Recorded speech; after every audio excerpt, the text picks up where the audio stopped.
आप सभी को मेरा प्यार भरा नमस्कार। औपनिवेशिक काल में हमारे भारत में कई प्रकार की उपाधियां लोग धारण किया करते थे, जैसे कि महाराजा, राज बहादुर, राय बहादुर, राज साहब, दीवान बहादुर। इन तमाम प्रकार की उपाधियां लोग धारण किया करते थे और अपने नाम के आगे या अपने नाम के पीछे इन उपाधियों का जो है वो उपयोग किया करते थे। लेकिन जब हमारा इंडियन कॉन्स्टिट्यूशन इफेक्ट में आया तो उसमें आर्टिकल 18 को जो है वो जोड़ दिया गया और पूरी तरीके से जो है वो उपाधियों का अंत कर दिया गया। अनुच्छेद 18 में स्पष्ट प्रावधान है कि उपाधियों का अंत, कि भारत में कोई भी व्यक्ति जो है वो उपाधि धारण नहीं करेगा। केवल दो उपाधियों को केवल सम्मानित किया गया है, केवल दो ही उपाधि आप ले सकते हो। एक हो गया सेना के विषय में और एक हो गया विद्या के विषय में। केवल सेना और विद्या के सिवाय और भारत में रहने वाला कोई भी व्यक्ति दूसरी उपाधि जो है वो धारण नहीं कर सकता। भारत का कोई भी नागरिक किसी विदेशी राज्य से कोई भी उपाधि स्वीकार नहीं करेगा।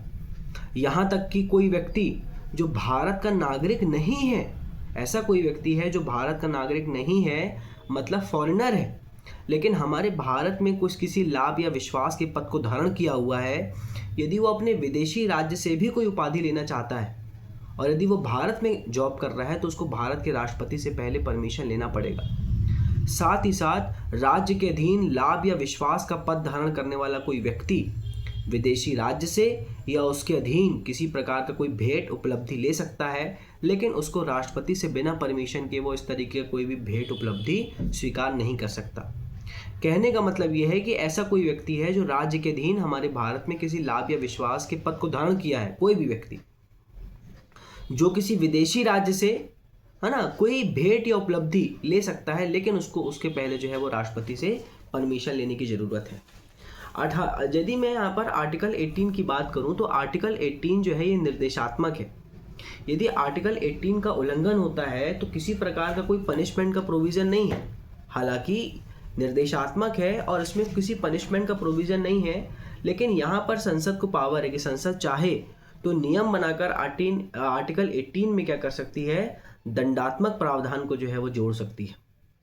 साथ ही साथ हमारे भारत में किस प्रकार की उपाधि लोग धारण कर सकते हैं इसको भी समझ लीजिए।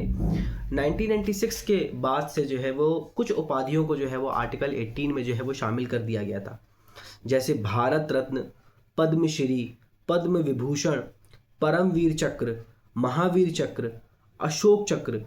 इस प्रकार के जो है वो आप उपाधि केवल धारण कर सकते हो।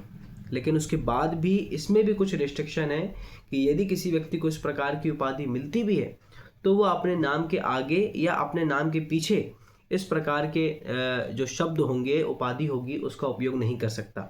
हालांकि आमतौर पर लोग इस तरीके की उपाधि का यूज़ करते हैं, लेकिन जो हमारे प्रोविज़न में दिया हुआ है उसके हिसाब से जो है वो इस तरीके के जो भी शब्द हैं उसका उपयोग व्यक्ति नहीं कर सकता। आर्टिकल 18 के संबंध में एक महत्वपूर्ण जजमेंट है, बालाजी राघव बनाम यूनियन ऑफ इंडिया 1996।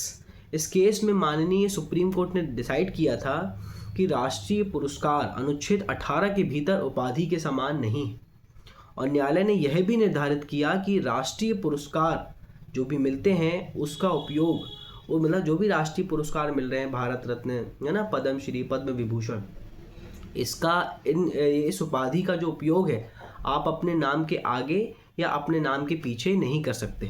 तो यदि मैं आर्टिकल 18 को कंक्लूड करूं तो वो स्पष्ट कहता है कि केवल सेना और विद्या के विषय में ही उपाधि दी जाएगी।